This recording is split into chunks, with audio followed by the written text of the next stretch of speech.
หลายภาคส่วนได้รับฟังการพระราชทานมนต์เสื้อวันกรรมกรสากลครบรอบ140 ปีเซ็นคณะบริหารงานสภากรรมบาลกระทรวงยุติธรรมและแผนกศึกษาธิการและกีฬานครหลวงเวียงจันทร์ได้หวนคืนมนต์เสื้อวันกรรมกรสากลโดยเน้นให้บรรดาสมาชิกกรรมบาลพร้อมกันเสริมขยายภารกรรมประวัติศาสตร์ของชนชั้นกรรมกรที่ว่าชนชั้นกรรมกรแม่นชนชั้นน้ำหน้าของยุคสมัย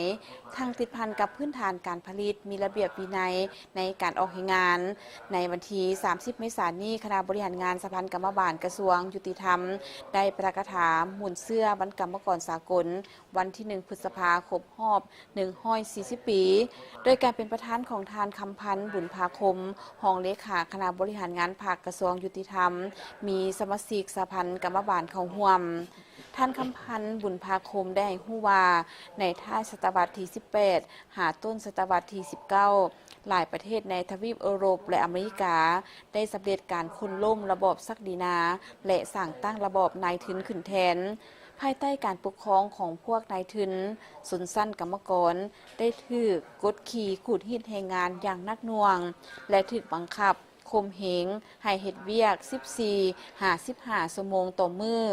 การออกแรงงานสุดลำบากและมีความเสี่ยงสูงต่อชีวิตค่าแรงงานถูก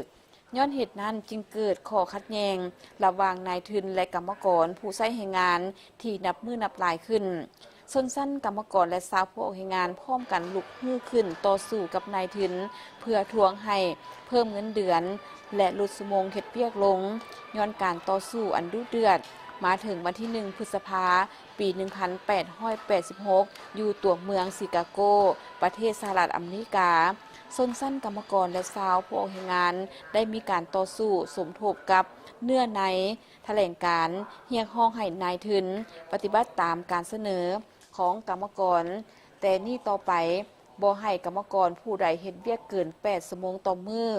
8 ชั่วโมงพักผ่อนและอีก8 ชั่วโมงทำเฮียนซึ่งมีกรรมกรได้นัดหยุดงานถึง 5,000 แห่งในตัวเมืองใหญ่ของประเทศสหรัฐอเมริกากลายเป็นกระแสฟ้องอันใหญ่หลวงอย่างแข็งแรงและเป็นกำลังใจให้ขบวนการต่อสู้ของกรรมกรในทั่วโลกวันที่1 พฤษภาคม ปี 1889 กองประชุมพรรคคอมมิวนิสต์สากลครั้งที่ 2 ได้ไขขึ้นที่นครหลวงปารีสประเทศฝรั่งได้ผ่านโครงการดำเนินงานสำคัญคือชนชั้นกรรมกรสามัคคีต่อสู้เพื่อปฏิบัติตามคำขวัญมื้อหนึ่งเฮ็ดเวียก8 ชั่วโมงและกำหนดเอาวันที่1 พฤษภาคมปี 1886 เป็นวันกรรมกรสากลในโอกาสเดียวกันนี้ทานคำพันธ์บุญภาคมได้ฮู้ถึงการประกอบส่วนในภารกิจปฏิบัติของกรรมกรลาวและการเสริมขยายมวลเสื้ออันดีงามของกรรมกรสากลในระยะผ่านมารวมทั้งสิ่งท้าทายและความต้องการของผู้ออกแรงงานลาวในปัจจุบันทางเฮียงห้องให้สมาชิกกรรมบาลแต่ละขั้นพร้อมกันเสริมขยายภารกรรมประวัติศาสตร์ของชนชั้นกรรมกรที่ว่าชนชั้นกรรมกรแม่นชนชั้นนำหน้าของยุคสมัยทางติดพันกับพื้นฐานการผลิตมีระเบียบวินัยในการออกแรงงานเป็นผู้มีหัวคิดประดิษฐ์สร้างมีความสามารถเพียงพอในการสร้างสังคมใหม่ให้ก้าวหน้าสีวิไลสร้างสรรค์และพัฒนาประเทศชาติให้มั่งคั่งเข้มแข็งประชาชนห่างมีผาสุขสังคมมีความสามัคคีปรองดองประชาธิปไตยสีวิไลและยุติธรรมในพิธียังได้รับรองสภากรรมบาลกระทรวงยุติธรรมเป็นสภากรรมบาล5เป็นเจ้าสมัยที่8และเป็นการประดับเหรียญกรรมบาลและใบย่องให้กรมกองและบุคคลที่มีผลงานตื่มอีกและพร้อมเดียวกันนั้นทางสภากรรมบาลหักฐานแผนกศึกษาธิการและกีฬานครหลวงเวียงจันทร์ก็ได้ประกาศหวนคืนมูลเสื้อประวัติความเป็นมาของวันกรรมกรสากลครบรอบ140 ปีท่านนางลีปาเอียลีบัวเปาได้ยกให้เห็นประวัติความเป็นมาความสำคัญของวันกรรมกรสากลเป็นวันที่มีความหมายอันใหญ่หลวงของชนชั้นกรรมกร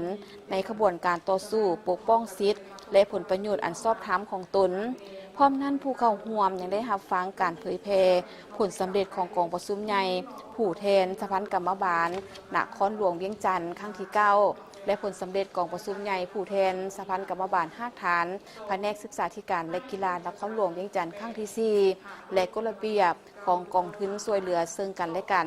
ของสภากรรมบาล5ฐานแผนกศึกษาธิการและกีฬานครหลวงเวียงจันทร์ซึ่งมีชื่อย่อว่ากสก